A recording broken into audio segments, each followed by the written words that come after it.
Hello guys, I'm Ty, which you may know as Terror City, and since it's nearly Christmas and near the end of 2014, I decided I want to take a look at a little something. And that will be the films of 2015. I don't know what many of you are probably thinking. It's not 2015 yet. And why am I not doing my most anticipated films of 2015? Well, I thought to myself, instead of doing a 2040, my most anticipated and most not anticipated films, I'm just going to talk about my thoughts of the films in just one video. There's a couple of movies that I'm really anticipated for, some I'm interested by, some that I'm not looking forward to, some that I'm curious about, and two movies that I'm not looking forward to. So with that said, let's begin. Okay. Star Wars Episode 7, The Force Awakens. Okay, let me be perfectly honest here. The Star Wars franchise is pretty much the definition of a mixed bag. The original trilogy is really well done, while the prequel trilogy is sort of a mixed bag.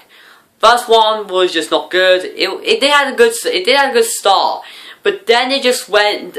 But then until the last 20 minutes, it just really just dragged on.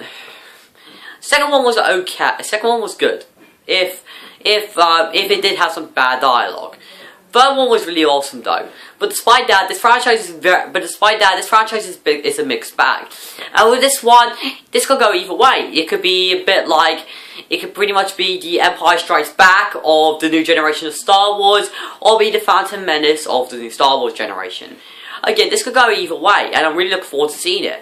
The director of this film is J.J. Abrams, who did the 2009 Star Trek film, which I really enjoyed. Again, this movie could go either way, but seeing as it's done by Walt Disney, I'm really willing to give it a chance. And you guys don't know, I just got back from eating dinner. Yeah. So yeah, this movie has the definition of being a very solid movie, but we'll see how it goes on December. Okay, Terminator Genisys. Remakes and reboots are the definition of a mixed bag. Remakes are mostly bashed by people, while reboots are just a mixed bag. Remakes are just simply bad, but reboots are basically where they just take. Okay, remakes are basically where they're just true to the original. They just don't have any new ideas. There's some new ideas in it, but it's mostly true to the original. Reboots are basically it's basically new stories and new characters. Well, these are some characters, only this time they have a different design to them.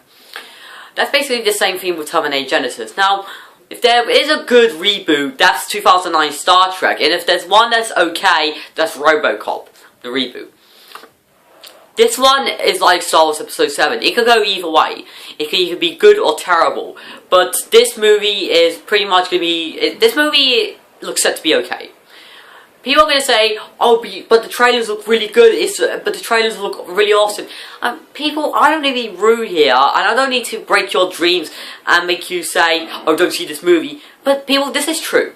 Just because the trailer to a movie is good, an upcoming film, doesn't mean the movie is going to be any good than the trailers. I mean, Monsters, for crying out loud, had a good trailer, but in the end, the movie wasn't as good as the trailers. See where I'm going with this? So yeah, well, the trailer for this movie might be good. This may still be a gigantic flop. Do not just go into expect this film to be one of the best action movies of the year, because we know this movie's not going to be the best action film of 2015. We all know Avengers is going to be. So, yeah, people, don't act like this is going to be a good reboot. Because Star Trek, while some people liked it, there were some other people that said that the film wasn't good. So think about that. Okay, Spectre. Now, let's be honest, people. Now, I'm going to be honest. I don't know about the James Bond franchise. I've only heard of them, I've heard about the books, and I've heard about some films. One of those films that I know about, and possibly one of my favourite eras of James Bond, is the Daniel Craig eras. The Daniel Craig eras are really well done, and I have to be honest. They are really good. Casino Royale was good, Quantum of Solace is probably the weakest, and Skyfall is close to first, but Casino Royale is still the greatest. But to be fair, people, Spectre is, well, I can't really talk about Spectre a lot, since there hasn't been a trailer and I haven't heard anything about the news. All I know is that it's going to be more of an adaptation of the Spectre storyline, and it's basically going to take all the movies that are focused on the Spectre and cram it into one movie. However, I will say though, that this movie isn't really going to have me mixed.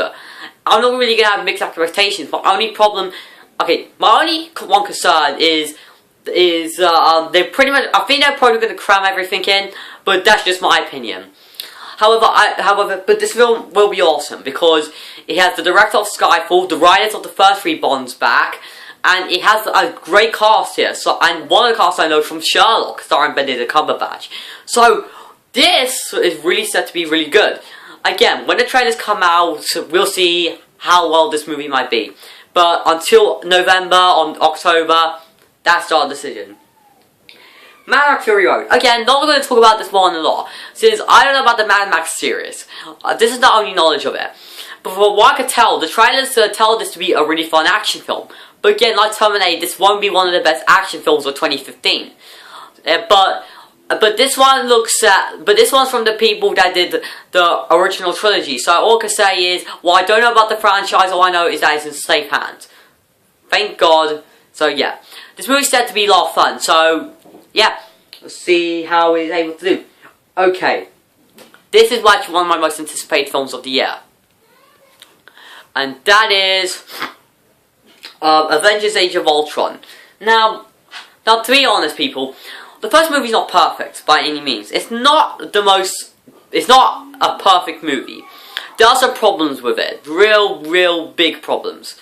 But it was a really good movie. It's really fun with some great cast. Not perfect, but good storyline. Great action scenes, fantastic CGI, and really awesome humor. I don't think this is one of the best Marvel movies. I feel like The Incredible Hulk and Guardians of the Galaxy are easily one of the best comic book movies. But this is third. This is my third favourite comic book Marvel movie. Avengers: Age of Ultron looks set to be a little bit better than Guardians of the Galaxy. It's really set to be better than that. And it really shows. The trailers really say this film's going to be a more darker tone than the last film. Because the first film, I think some people don't like the first movie because it's not high art. What they seem to forget is that the film's not supposed to be high art. It's just supposed to be an entertaining, fun action film. That was the whole point of the first film. However, this one looks set to be a rather darker, more grittier sort of Avengers movie. So yeah, this movie is set to be really good. But the only concern is, I hope this doesn't go into the Dark Knight territory and be all dark and gritty and serious. I don't mind this movie being dark, having a more darker tone.